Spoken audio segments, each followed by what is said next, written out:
Good morning guys, this is Ashwini and I welcome to the ideal coachings. तो आज है 17 नवंबर और आज हम कवर करेंगे द हिंदू न्यूज़पेपर को। तो इस न्यूज़पेपर के अंदर हम सारे आर्टिकल्स और सारे इंपॉर्टेंट न्यूज़ एडिटोरियल्स को भी हम साथ साथ कवर करेंगे। ठीक है, तो चलिए हम शुरू करते हैं इस चीज़ को। तो सबसे पहले ठीक है, इतना बड़ा साइज़ ठीक है, ओके। तो कुछ आर्टिकल्स हैं यहाँ पर। अच्छा, इस इमेज को देखो, ये आपको इस इमेज में ये कौन दिखाई दे रहा है? Who is this? ये पर्सन कौन है? हाँ, कौन है? कौन है चन्नी? ये शायद सीएम कहाँ के? पंजाब। हाँ, चरणजीत सिंह चन्नी। रिसेंटली कांग्रेस पार्टी के अंदर अभी चेंजेस हुए थे कुछ, उसमें पहले जो अमरिंदर सिंह थे उनको चेंज करके अभी इन्हें बनाया गया था। ठीक है, तो थोड़े से सीएम वगैरह के नाम भी आप रिकॉल करते रहा करो। ठीक है, तो चरणजीत सिंह चन्नी अभी जो यहाँ पर सीएम है। आपको न्यूज़ नहीं कवर करनी, वो वाली इंपॉर्टेंट जो चीज़ें हैं उनको साथ साथ हम देखते रहते हैं। ठीक है, देखो सबसे पहले ही जो हेडलाइन आई आज की, ठीक है, NRC only 1032 doubtful cases referred for review। ठीक है, मतलब क्या? अगर मैं हेडलाइन को देखूं, अगर आप इस हेडलाइन से समझने की कोशिश करो तो आपको कुछ समझ में आ रहा है यहाँ पर कि किस चीज़ की बात होने जा रही है। हमेशा की तरह न्यूज़पेपर को जब भी हम कवर करते हैं, सबसे पहले मैं आपसे क्या कहता हूँ कि आप पहले जो भी हेडलाइन है उसे देखो, एक दो बार पढ़ो और उसे समझने की कोशिश करो कि क्या चीज़ है ये। NRC नहीं मालूम आपको इसकी फुल फॉर्म, कोई दिक्कत नहीं है। ठीक है, ओनली 103 डाउटफुल, यानी कि कुछ चीज़ की बात हो रही है, किसी चीज़ की बात हो रही है जिसमें 1032 डाउटफुल केसेस हैं जो कि जिसकी रिव्यू करने की बात हो रही है। अभी क्या है हमें नहीं मालूम, राइट। आगे चले, थोड़ा सा आगे बढ़ते हैं और देखते हैं भाई है क्या चीज़ ये। ठीक है, देखो कह रहे 90 lakh person were excluded from the final list from Assam. मतलब कोई चीज़ ऐसी थी जो करवाई जा रही थी, कोई सर्वे टाइप में कुछ इस तरीके कोई प्रोग्राम चलाया जा रहा था, उसमें 90 लाख पर्सन थे जिनको एक्सक्लूड किया गया था, उसमें मतलब कि अलग किया गया था, और उसमें से फाइनली जो कि असम में कोई ऐसा प्रोग्राम चल रहा है। ठीक है, ओके। तो यहाँ पर हमें देखने को मिल रहा है NRC ऊपर हेडलाइन में था। अब देखते हैं व्हाट इज NRC। देखो, NRC की फुल फॉर्म होती है national register of citizen. National register of citizens. देखो, इसे समझने से पहले ना आपको दो तीन चीज़ें समझनी पड़ेंगी कि क्या चीज़ें कैसे कैसे चीज़ें चलती हैं। ठीक है, जैसे नाम से पता लग रहा है, जैसे नाम से पता लग रहा है कोई एक ऐसा रजिस्टर है जहाँ पर सभी सिटीजन्स का रिकॉर्ड रखा जाएगा। ओके, दो टर्म आती हैं। देखो, एक आती है NPR, NRC, ये दो टर्म है। ठीक है, ये है नेशनल पॉपुलेशन रजिस्टर, ठीक है, और ये है नेशनल रजिस्टर्स ऑफ सिटीजन्स। ठीक है, आगे बात समझ। अब इस चीज़ को देखना क्या है चीज़। देखो, NPR मतलब एक ऐसा रजिस्टर तैयार किया जाता है जिसमें जो भारत का नागरिक है या भारत का सिटीजन नहीं है, उन सब का एक रजिस्टर तैयार किया जाएगा। ठीक है, मतलब अगर इंडिया में 135 करोड़ लोग हैं, अब 135 करोड़ लोग सिर्फ इंडिया के ही तो नहीं है, हो सकता है कि कुछ इलीगल तरीके से रह रहे हो। ठीक है, 1971 के टाइम पर 1971 में बांग्लादेश का विभाजन होता है, बांग्लादेश टूटता है। ठीक है, तो जैसे आपको पता है कि इस साइड था, जैसे हमारा ये इंडिया है, ठीक है, तो इस साइड था ईस्टर्न पाकिस्तान, ठीक है, और इस साइड था वेस्टर्न पाकिस्तान। 1971 में ये टूटकर अलग हो जाता है। ठीक है, इसे बांग्लादेश बना दिया जाता है यहाँ पर। ओके, तो बहुत सारे ऐसे लोग होते हैं जो कि यहाँ से ऐसे बॉर्डर क्रॉस करके इंडिया में आते हैं 1971 में। ठीक है, तो अब जो लोग यहाँ पर 1970 के बाद असम में आए, उससे क्या हुआ कि असम के अंदर बहुत सारी चीज़ें, जो वहाँ के जो लोकल नेटिव थे, जो लोकल लोग थे, उनके रिसोर्सेज में कमी आनी शुरू होगी, रिसोर्सेज की कमी हुई। ये सारी चीज़ें प्रॉब्लम वहाँ के लोगों को देखने को मतलब वहाँ के लोगों को फेस करनी पड़ी। ठीक है, NRC पे वापस आते हैं। पहले NRC पहले NPR देखते हैं, फिर NRC देखेंगे साथ साथ। ठीक है, आज हर एक चीज़ को बिल्कुल क्लियर कर दूंगा, बिल्कुल ध्यान से सुनते रहना। नेशनल पॉपुलेशन रजिस्टर एक ऐसा रजिस्टर है जिसके अंदर ओवरऑल हर एक पर्सन की क्या होगा, रिकॉर्ड रखा जाएगा, हर एक पर्सन जो भी कैजुअल रेजिडेंस है।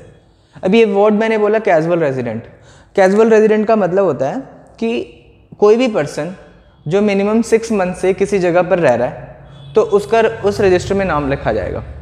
आगे बात समझ।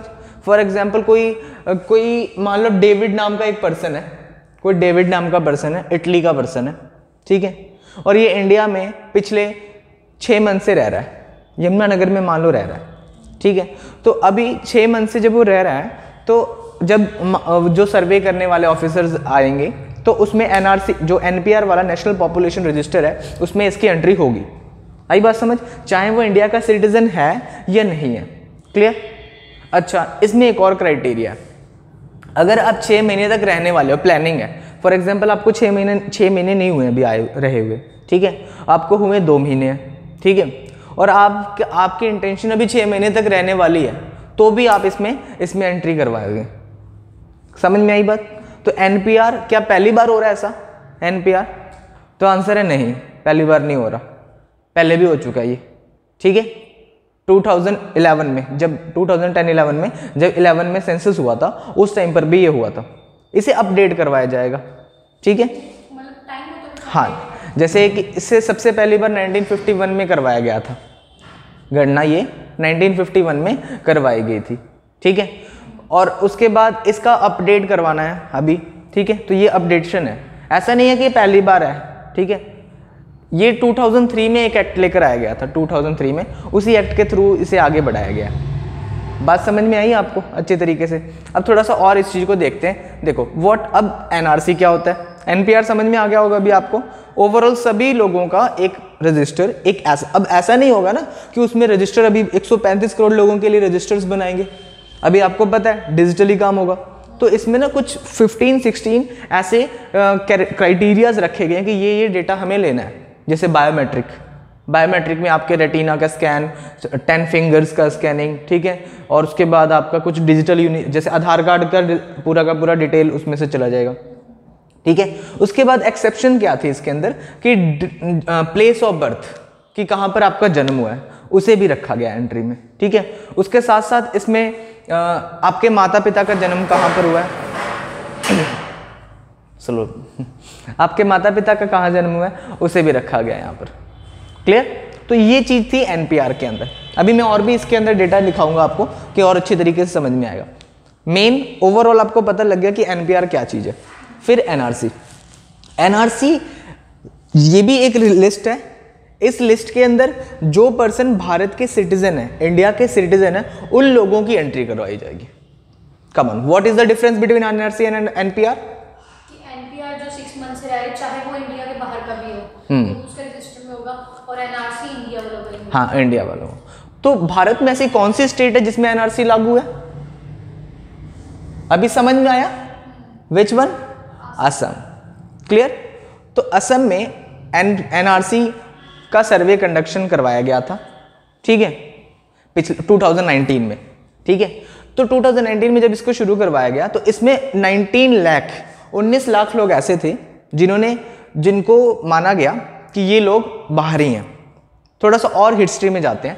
देखो 1971 के बाद जो लोग भी भारत में आए हैं, 1971 के बाद जो लोग भी असम में भारत में आए हैं, उन लोगों को भारत का नागरिक नहीं माना जाएगा, ठीक है। उन्हें दोबारा से डिपोर्ट कर दिया जाएगा जिस भी कंट्री से वो लोग आए हैं, ठीक है। तो ऐसे कितने लोगों को माना गया? 19 लाख लोगों को। 19 लाख लोगों ऐसे देखे गए जिनको माना गया कि भाई ये लोग बिल्कुल, मतलब इनके पास कोई प्रूफ नहीं है, ये भारत के नहीं है। समझ में आई कहानी क्या चीज़ है? अब वापस आओ जरा, देखो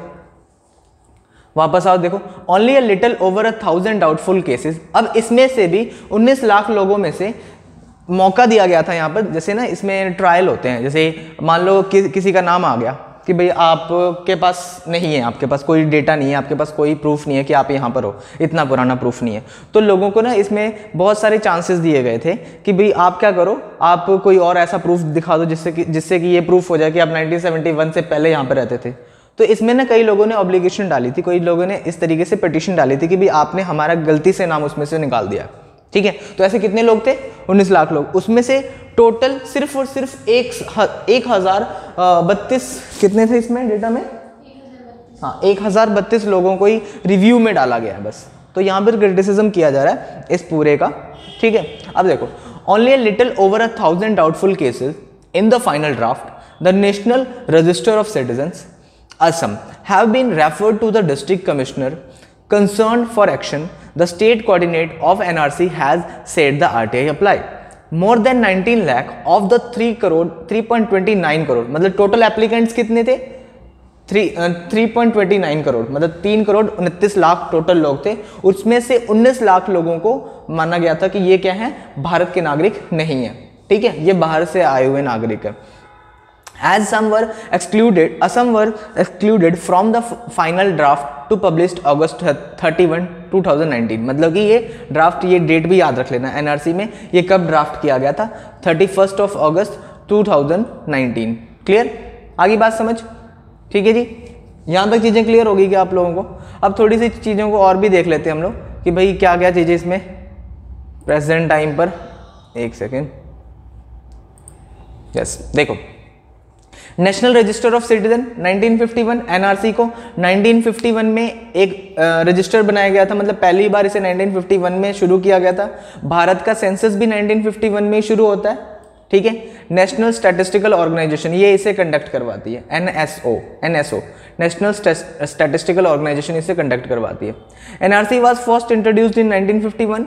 census of India and Assam was the first in updating this NRC for including the names of process and along their descending whose names were the successfully registered NRC। मतलब जो मैंने अभी आपको सारी चीज़ें बताएं वही चीज़ें थी कि जो मतलब कि जिनकी 24 मार्च 1971 से मिडनाइट से जो पहले लोग आए हुए हैं उन लोगों को इंक्लूड किया जाएगा, बाकी किसी लोगों को NRC में इंक्लूड नहीं किया जाएगा, ठीक है जी। क्लियर? अच्छा, अगर सर्टिफिकेट्स की बात करें तो कौन कौन से सर्टिफिकेट्स लिए जाएंगे? जैसे कि आप आधार कार्ड हो गया, बर्थ सर्टिफिकेट हो गया, बर्थ सर्टिफिकेट, कोई LIC पॉलिसी है, या फिर रिफ्यूजी रजिस्ट्रेशन सर्टिफिकेट है, या फिर लैंड एंड कोई भी आपके पास लैंड का रिकॉर्ड है, ठीक है। Citizen certificate, passport, government issued कोई licence certificate, bank post office account, permanent residence certificate, कोई चीज़ तो होगी इनमें से, ठीक है। तभी तो आप प्रूफ कर पाओगे कि भाई हम यहाँ पर हैं, यहाँ के हैं या नहीं है, ठीक है, सिंपल सी बात। तो ये इन डेटा के को मांगा गया है उन सभी लोगों से। आपका क्या मानना है? सर तो इतने ऐसे तो का सारा कुछ मान ही हुआ पड़ा होगा, मतलब कुछ भी गवर्नमेंट पे। आपका क्या मानना है? इस पर बहुत बड़ा विवाद हुआ था पिछले 2020 में, ठीक है। उस टाइम पर CAA एक्ट भी आया था, CAB वगैरह पे, तो उस टाइम पर बहुत ज़्यादा शाहीन बाग प्रोटेस्ट हुआ था, याद है आप लोगों को? तो आप लोग का क्या मानना है कि ये NRC, ये NPR, ये चीज़ें का मतलब कि कंडक्शन होना चाहिए या नहीं होना चाहिए?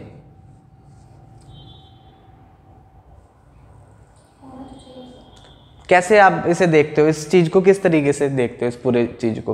अब 19 लाख लोग थे, 19 लाख लोगों में से सिर्फ 1032 लोग हैं जो कि जिनको रिव्यू में रखा गया कि हाँ हो भी सकते, नहीं भी हो सकते। यानी 19 लाख लोगों को फिर जाना पड़ेगा, डिपोर्ट वापस जाना पड़ेगा।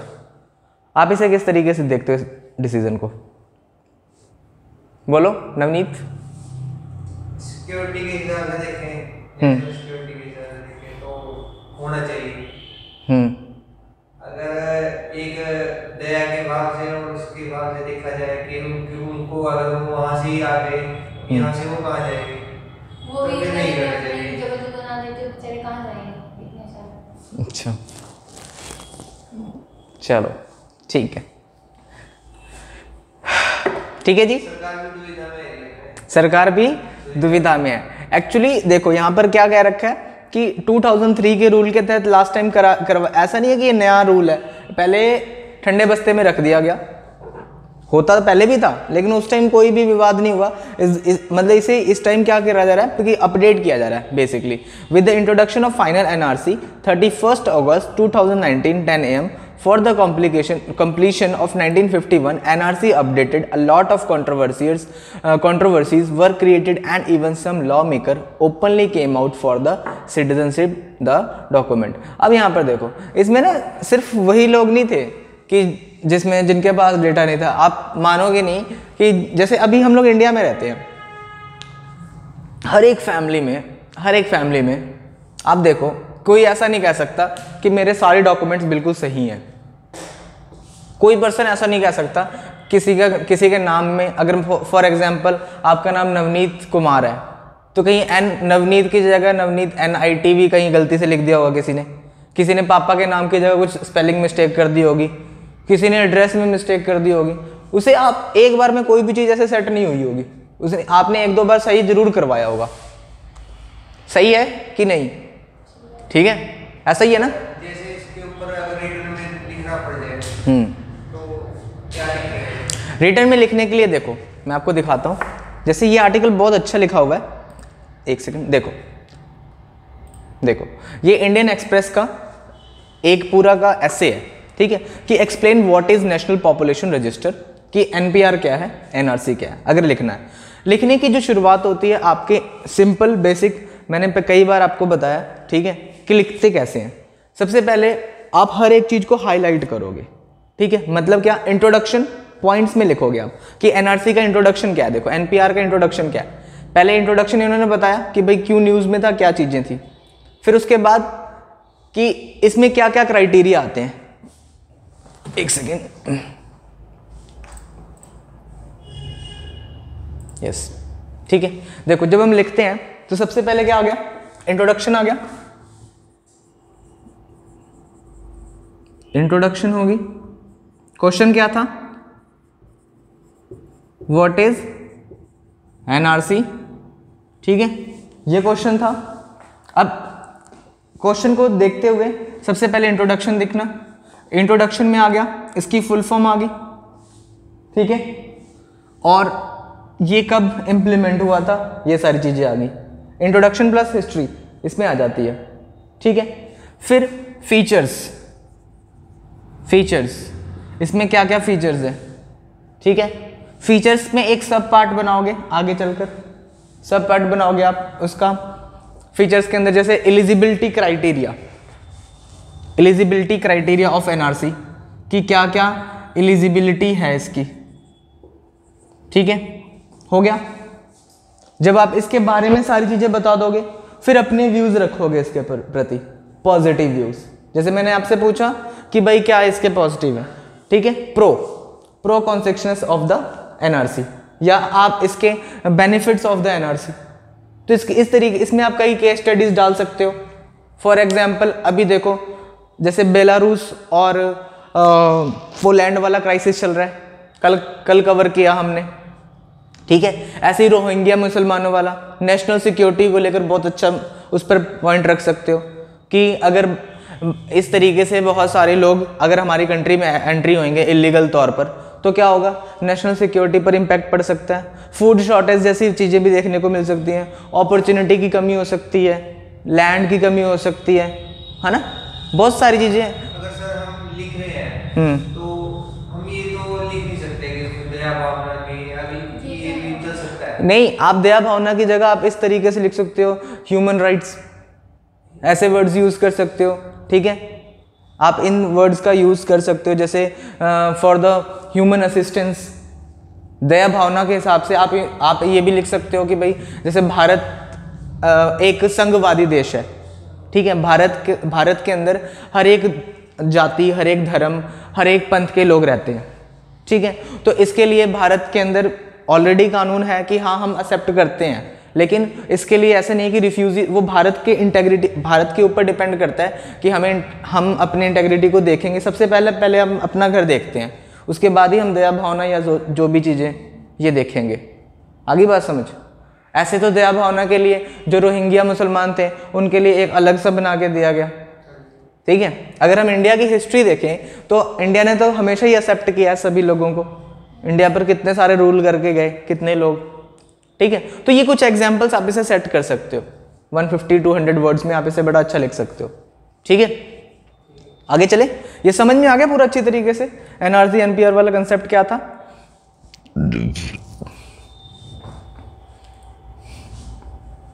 चलो नेक्स्ट टॉपिक पे चलते हैं।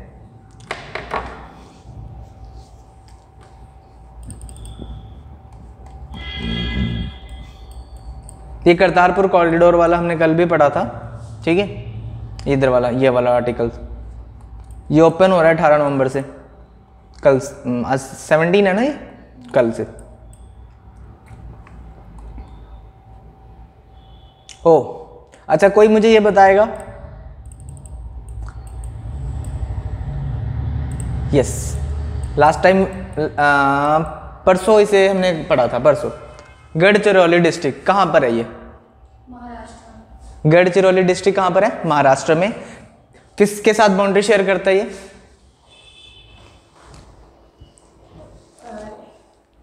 यस रायपुर किसकी कैपिटल है? रायपुर, छत्तीसगढ़, ठीक है। गढ़चिरौली क्यों विवाद में था गढ़चिरौली लास्ट टाइम? क्या हुआ था इसमें? इंडिया वाला वो 26 वो घुस गए थे नक्सलवादी। यहाँ पर जो अभी हमने कुछ एनकाउंटर किए थे जिसमें से, ठीक है, तो ये मैप वाइज दिमाग में आ रहा है आप लोगों के कि इसकी पोजीशन कहाँ पर है, ठीक है। तो आप लोग इसे मैप को देखते रहा करो साथ में, ठीक है।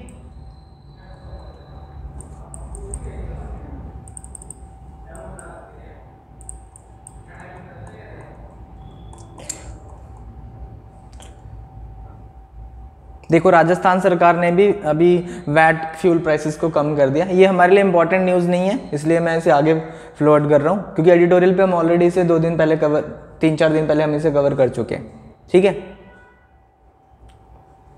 चलो नेक्स्ट यस,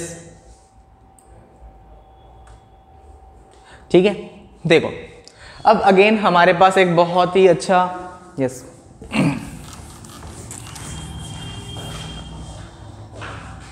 ठीक है, कम ऑन, एक एडिटोरियल है। अब इस एडिटोरियल को हम कवर करेंगे, ठीक है, हम पढ़ने की कोशिश करेंगे इस एडिटोरियल को। क्या नाम है आपका? दीपा। ओके दीपा, हम यहाँ पर एडिटोरियल को कवर कर रहे हैं, न्यूज़पेपर पढ़ रहे हैं जो कि हमारे एग्जाम में जिसके क्वेश्चन बनते हैं। तो आप अपने एक पेन निकाल लो, ठीक है, नोटबुक निकाल लो और इस चेयर पे बैठ जाओ, आप उस पर प्रॉब्लम आएगी, ठीक है।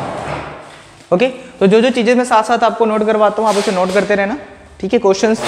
और आपका सैटरडे को आप लोग का सैटरडे को टेस्ट भी है, ठीक है। ओके, वीकली जो हमारा टेस्ट होता है उसका इस वीक आपका सैटरडे को टेस्ट होगा पूरा। ओके, तो चलो शुरू करते हैं। अगेन कैसे करते हैं हम लोग शुरुआत? क्या करना होता है? हमें हेडिंग पढ़नी है, फोकस करना है, लाइन टू लाइन एक एक चीज़ को पढ़ने की कोशिश करेंगे, देखते हैं कि क्या क्या चीज़ें होती हैं। चलो स्टार्ट करें।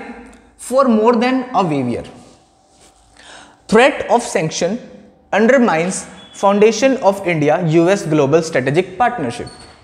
मतलब क्या कि कुछ वीवियर मतलब कुछ छूट, वीवियर मतलब कोई छूट देने की बात हो रही है। फॉर मोर देन अ वीवियर, छूट से कुछ ज़्यादा ऐसा कुछ मांगने की कोशिश कर रहे हैं। Threat of a sanction undermines foundation, मतलब कि एक थ्रेट मतलब धमकी, है ना, कोई धमकी दी जा रही है किसी के थ्रू। सैंक्शन किस बात की? सैंक्शन की। What is sanction? प्रतिबंध, है ना। सैंक्शन लगाने की बात कर रहे हैं किस पे? Indo US global strategic partnership, या तो इंडिया या फिर यूएस, अभी हमें नहीं पता, कोई बात नहीं, पहला दिन है हमारा पढ़ने का, कैसे होता है हमें नहीं मालूम, ठीक है।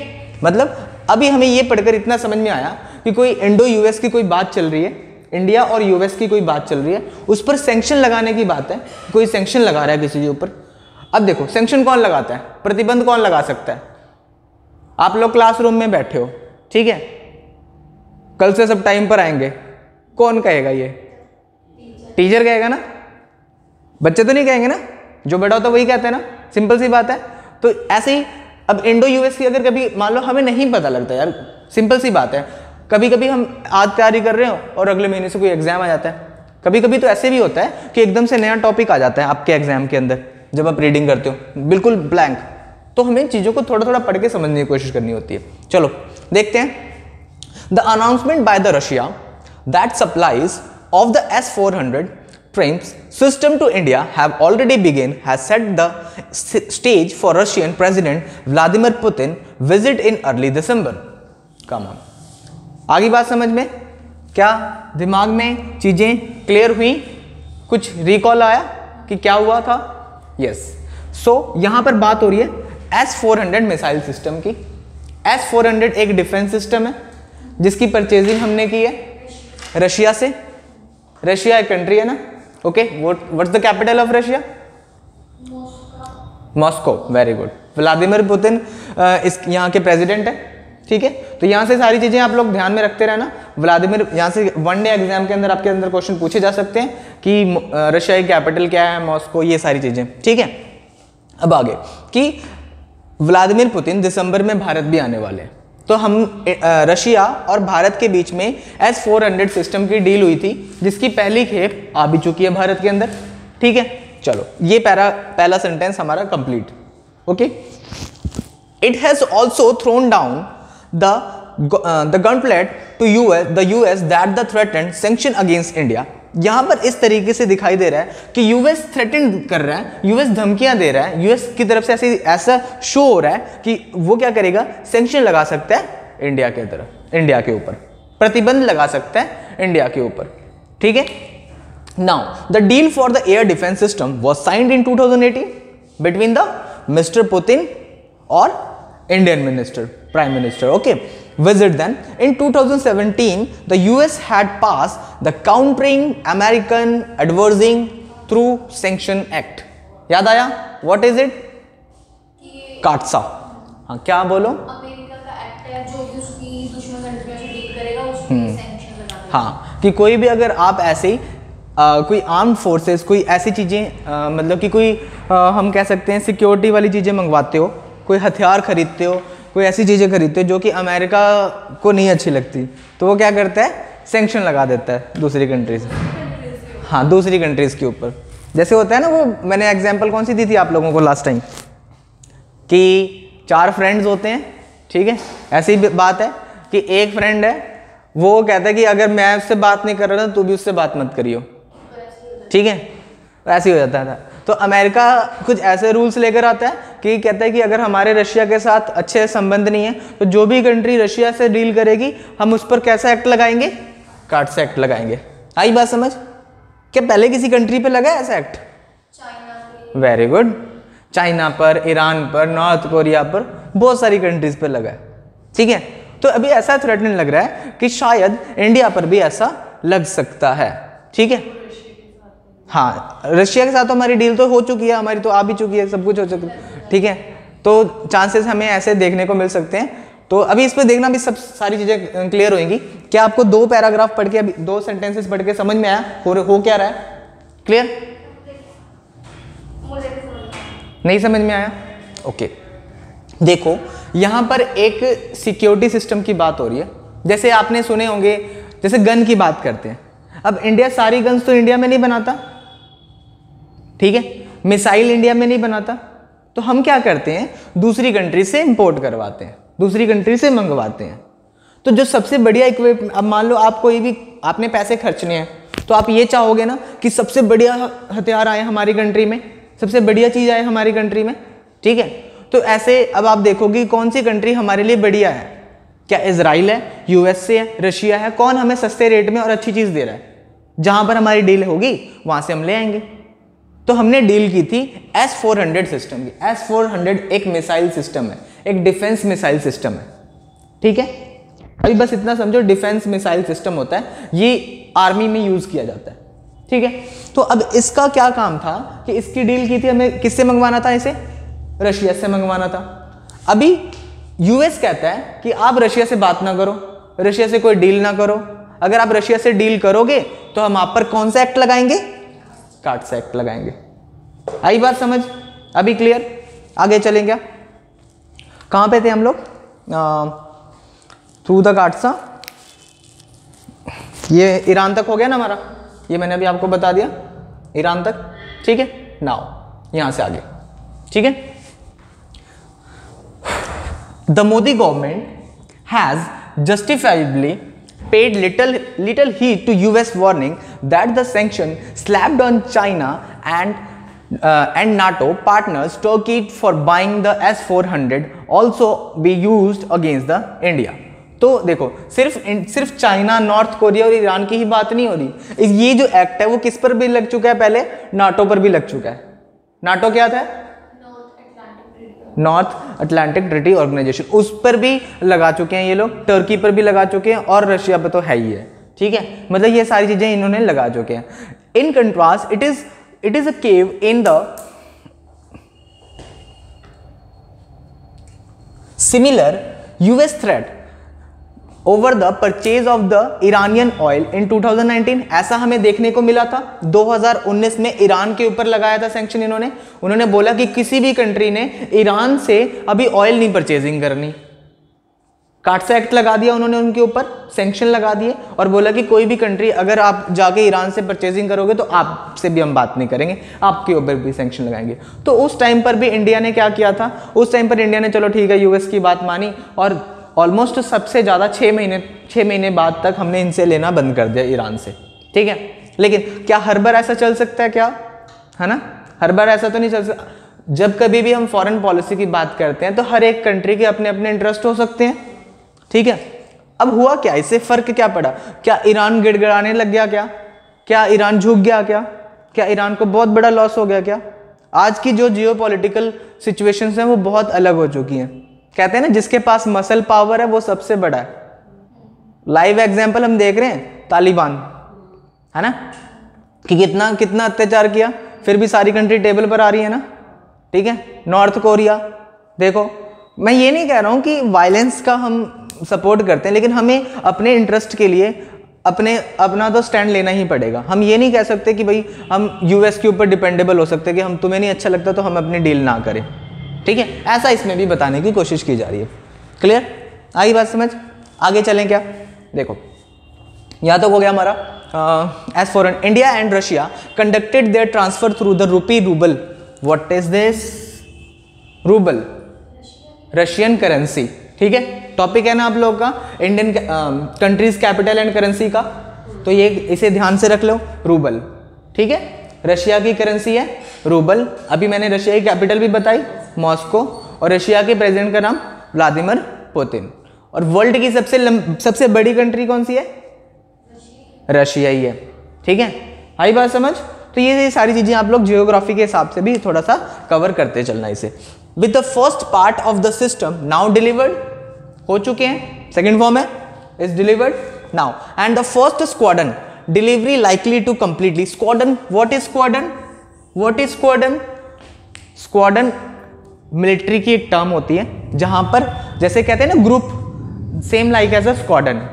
ठीक है, squadron delivery likely to complete the December end of the die is cast. Paragraph समझ में आया पूरा? क्या पढ़ा हमने? पूरा पैराग्राफ क्लियर? आगे चले नेक्स्ट।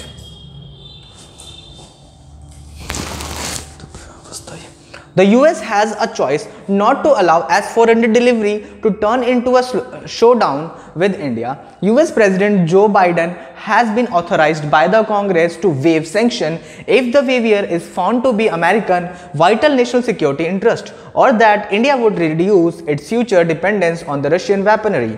या चलो अब यहाँ पर आता है इंडिया और यूएस के रिलेशनशिप में।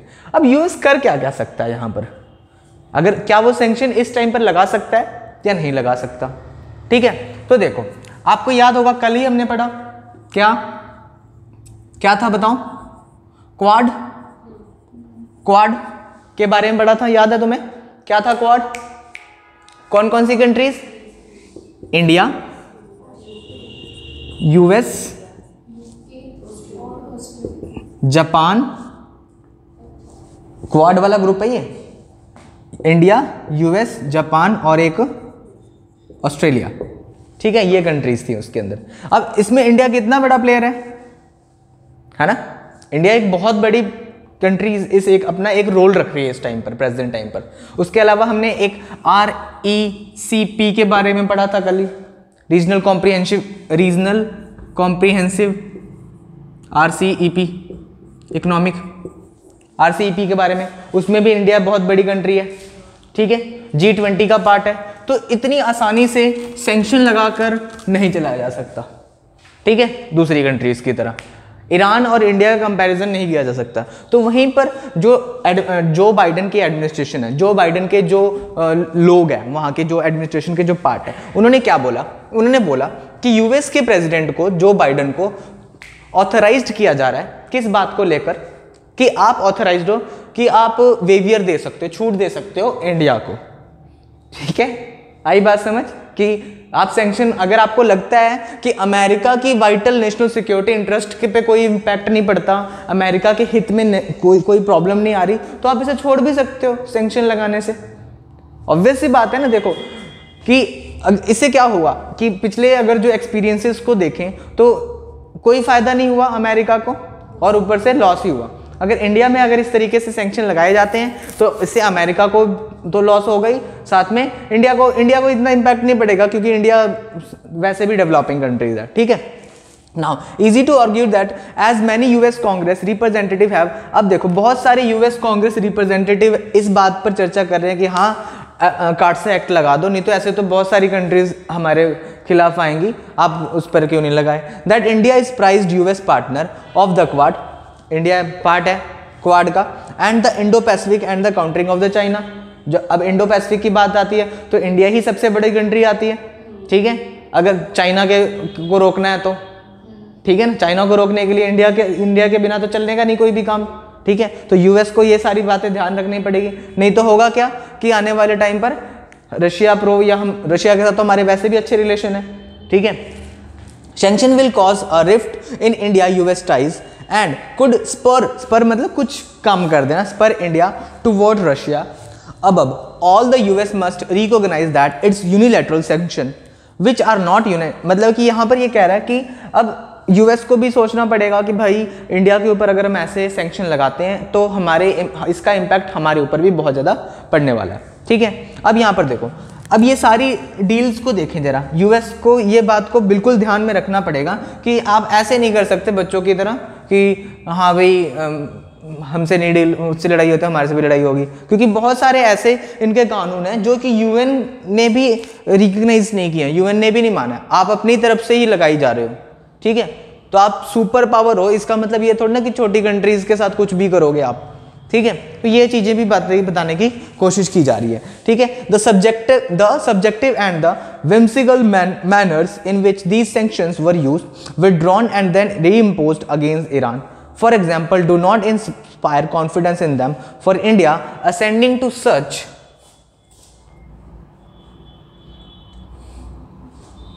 कहाँ है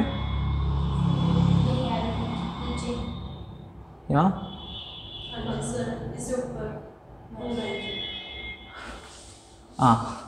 do not inspire in India ascending to such sanction amount to becoming a party to a bilateral dispute and challenges national principle of the sovereignty and the strategic autonomy, rather than the trying to reason with the US for an exceptional waiver to its democratic law.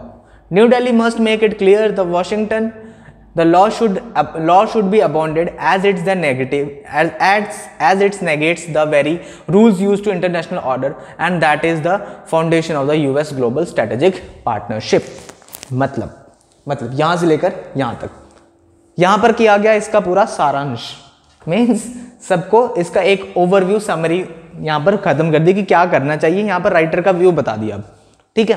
कि भाई यहाँ पर कुछ example दिया Iran की इसने कि भाई देखो ऐसा करने से कोई फ़ायदा होने वाला नहीं है, कि यूएस को भी सोचना चाहिए कि जब आप सैंक्शन लगाओगे तो इसका इम्पैक्ट इंडिया के साथ साथ आपके ऊपर भी पड़ने वाला है, और इंडिया को भी इस बात का बिल्कुल क्लियर कर देना चाहिए। New Delhi have must make to clear to the Washington, कि वॉशिंगटन डीसी क्या है, ये यूएस की कैपिटल। अच्छा, हमने आज 3 कंट्रीज के बारे में देखा, इंडिया के बारे में तो पता ही है, इंडिया की कैपिटल न्यू दिल्ली है, ठीक है। अमेरिका की कैपिटल भी देखी वॉशिंगटन डीसी, और अमेरिका के प्रेसिडेंट का क्या नाम है, जो बाइडन, और एक कार्ड्स एक्ट के बारे में भी देखा, ठीक है। तो ये थी पूरी की पूरी deal, Indo US global strategic partnership के बारे में। रशिया और मतलब यूएसए के बीच ऐसा किया है कि जो अगर अदर कंट्रीज के साथ डील करती है तो वो ऐसे कर देते हैं ऐसा। देखो 1951, ठीक है, 1951 कह रहा हूँ, सॉरी 1945, ठीक है, जो वर्ल्ड वॉर की बात चल रही, वर्ल्ड वॉर 1 या वर्ल्ड वॉर 2, उस दोनों में ही दो ग्रुप बने हुए थे, एक तो रशिया और दूसरा आपका चाइना। दोनों के दोनों इस बात को लेकर लड़ते रहते हैं कि कौन सुपर पावर बनेगा, ठीक है। अब दोनों के अंदर पूरी क्रेडिबिलिटी है। रशिया अपने आप में पूरा वर्ल्ड पावर बन सकता है, कितना बड़ा, कितनी बड़ी कंट्री है मैप में हम देखें जरा तो, ठीक है। रशिया खुद में एक और पूरे एम्पावर्ड कंट्री है एक तरीके से, ठीक है, और वो पूरा मतलब कि मादा रखता है बनने का।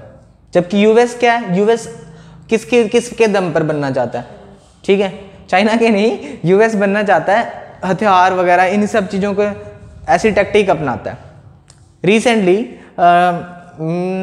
1 या 2 दिन पहले अभी हुआ क्या है कि रशिया ने अपना एक सैटेलाइट स्पेस में, रशिया ने एक सैटेलाइट अपना स्पेस में डिस्ट्रॉय कर दिया, ठीक है।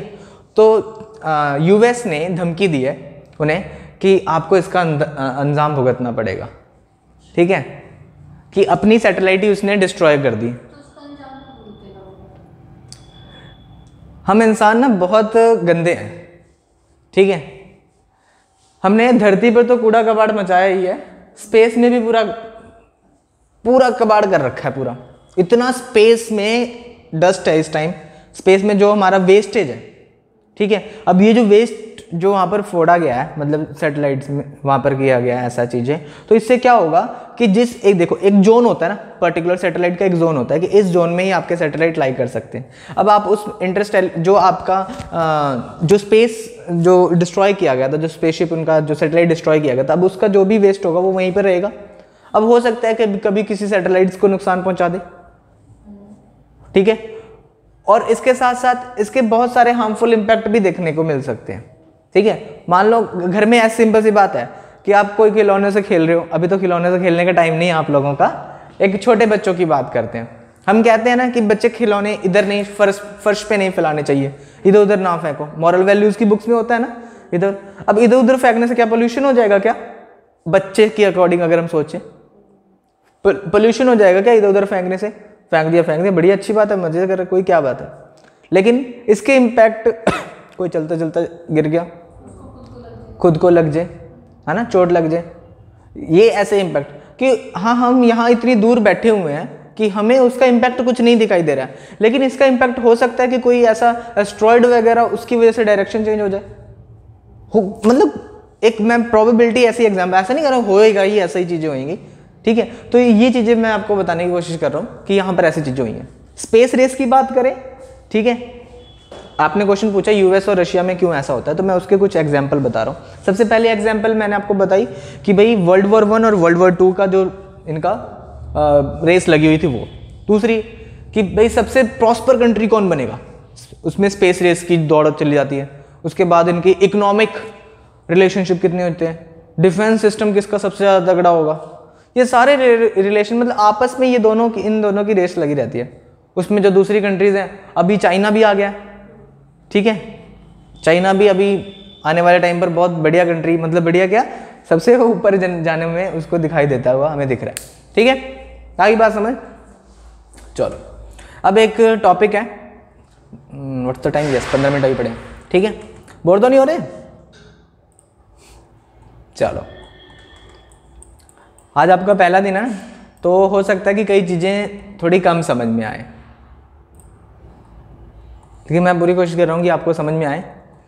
अब भी थोड़ा सा कोऑपरेट करो, चलो स्टार्ट। भाई यार, एम्बर ऑन इकोनॉमी,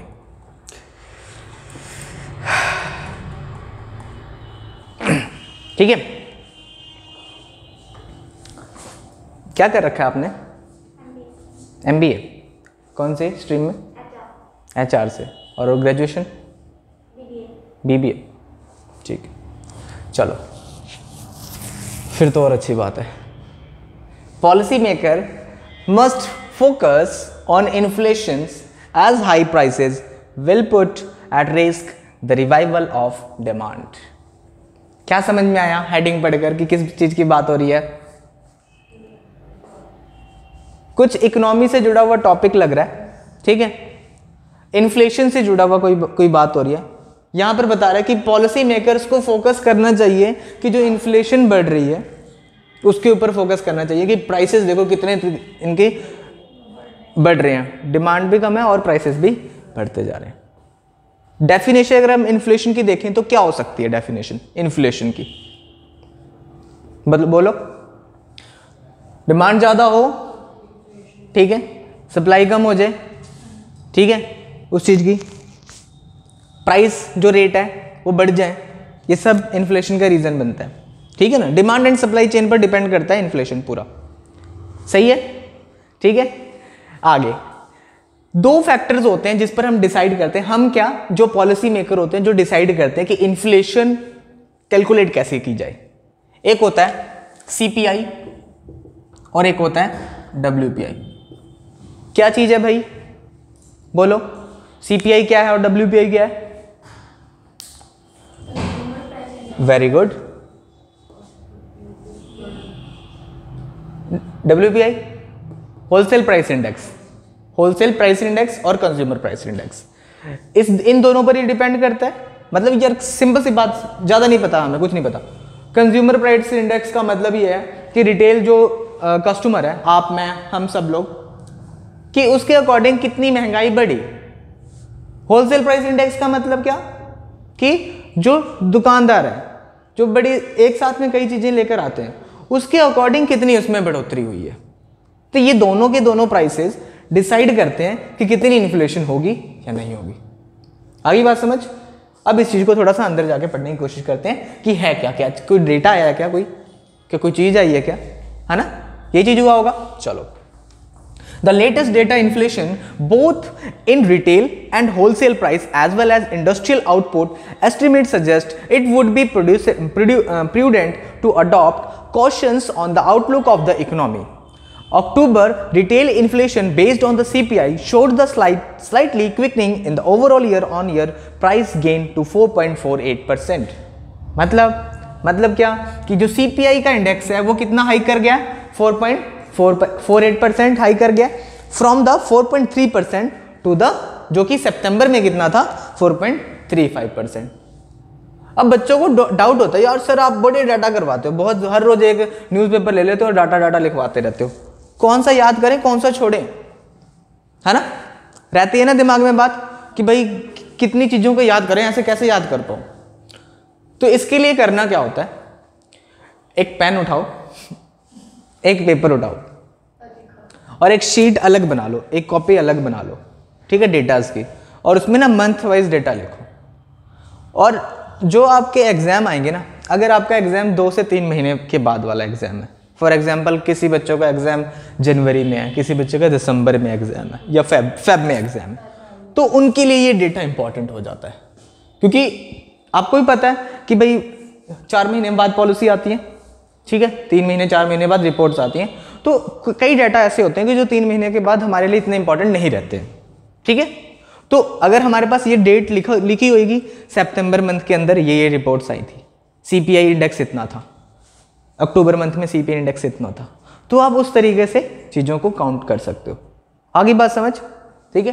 आगे, अब आगे देखो, वाइल कह रहे हैं कि क्या, September, spurred by the persistent acceleration in the price of the certain key food items and transport fuels, oil and fat lost the 33.5% inflation, while meat and fish and pulses and products both saw a marginal easing in the pace of annual gain for the September, posting 7.1 to 5.4%, ठीक है, 7.1 and 5.4%। मतलब देखो सबसे ज़्यादा बढ़ोतरी किस में देखने को मिली है, ऑयल एंड फैट्स, मतलब जो हमारे ऑयल, जो हमारे सिंपल एडिबल ऑयल थे, सरसों के तेल से लेकर जो चीज़ें हैं नॉर्मल, वो कितनी ज़्यादा बढ़ गई, ठीक है, 33.5% इन्फ्लेशन देखने को मिला। अगर किसी में कमी कम देखने को मिला है तो वो किस में मिला है, fish and pulses, fish and meat वगैरह में थोड़ा सा कमी देखने को मिली है। मतलब कमी क्या, बढ़ोतरी तो इसमें भी हुई है लेकिन थोड़ी कम बढ़ोतरी हुई है इसके अंदर। ठीक है, देखो एक चीज को और जरा कवर करेंगे। देखो CPI, consumer price index, consumer दिख रहा है, ठीक है, consumer price index, it measures price changes from the perspective of the retail buyer. Come on, समझ में आई बात। क्वेश्चन पूछा जा सकता है कि हु कैलकुलेट और who release the data of the CPI, national statistical office, NSO। बातें समझ में आ रही हैं, ये डेटा है, ये फैक्ट है, आप इसे नोट कर लो। NSO रिलीज करता है CPI का data. CPI calculates the difference in the price of commodity and services such as food, medical care, education, electronics, etc. which Indian consumer buy or for use. किन किन चीज़ों के ऊपर ये डेटा तैयार किया जाता है ये बता रहा है। ठीक है, अब ये जो हमारे पास होती हैं, जो CPI होती है ना, वो टोटल 4 टाइप की CPI होती है, 4 टाइप की। CPI for industrial workers, CPI for agriculture labour, CPI for rural labour और CPI for rural urban combined. ठीक है, ठीक है जी, लिख लिया। जो 4 में से 3 है, ये जो 3 है, इनको तो NSO डिजाइन करता है, इनका जो डेटा है वो कौन तैयार करता है, NSO। ठीक है, लेकिन ये जो चौथा है ना, जो हमारे पास चौथा है, जो मतलब कि हमारा 4th है, वो कौन करता है, labour bureau in ministry, labour and employment officer. जो ये 4th नंबर का हमने यहाँ पर देखा, CPI for the rural urban and the combined, दोनों का कंबाइंड वगैरह का। ठीक है, तो ये चीज़ें बिल्कुल ध्यान में रखनी है। कल के डेट में 2 दिन में 3 दिन में आपसे पूछूंगा और ये सारे क्वेश्चन आपको देखने को मिलेंगे आपके टेस्ट में सैटरडे को। ठीक है, क्या बेटा जी, क्या बताऊं मैं इसका, कौन करता है, इसे करता है labour and employment ministry, ministry of labour and employment, ministry of labour and employment.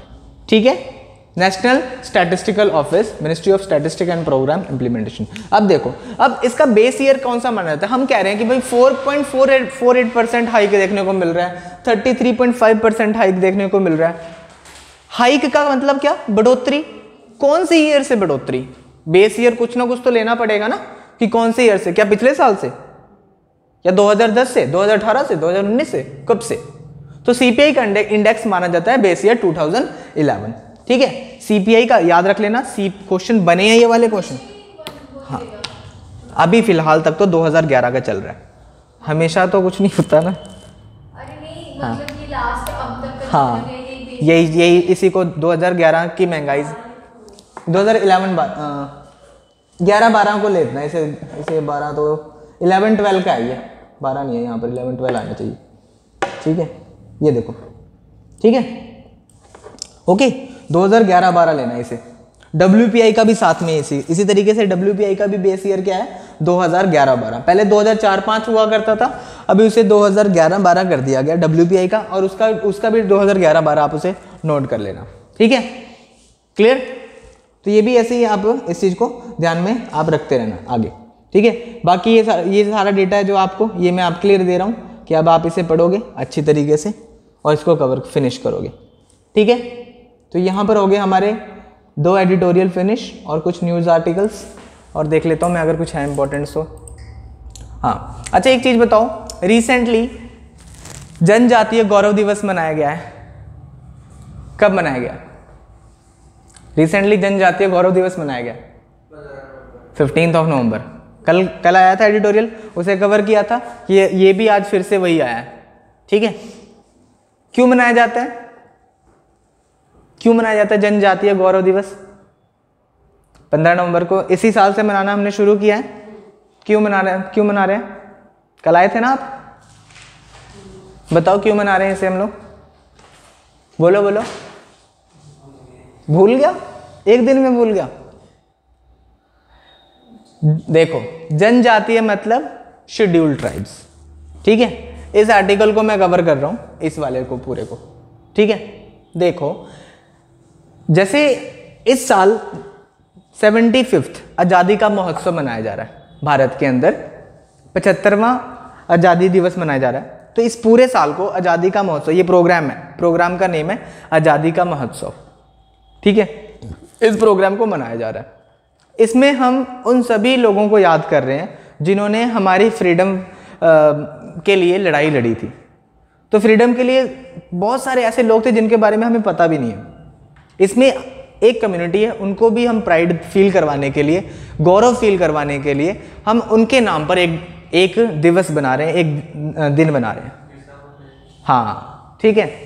तो बिरसा मुंडा इनके जो टॉप लीडर थे, उस दिन 15 नवंबर को उनका जन्मदिन होता है और उन्हीं के जन्मदिन पर यह मनाया जा रहा है जनजातीय गौरव दिवस। हाँ बिरसा मुंडा, ठीक है। आई बात समझ, क्लियर। तो ये चीज़ बिल्कुल ध्यान में रख लेना कि उन सभी लोगों को, जिन लोगों ने फ्रीडम के अंदर फ्रीडम फाइटर्स थे, जो जनजातीय ट्राइब से बिलोंग करते थे, शेड्यूल्ड ट्राइब से बिलोंग करते थे, उन सभी लोगों को एक प्राइड फील करवाने के लिए जनजातीय गौरव दिवस मनाया गया। और ये कब से? 15 नवंबर से मनाया जाएगा, ठीक है, क्लियर। तो बस और देख लें अगर कुछ है इसमें इंपॉर्टेंट तो।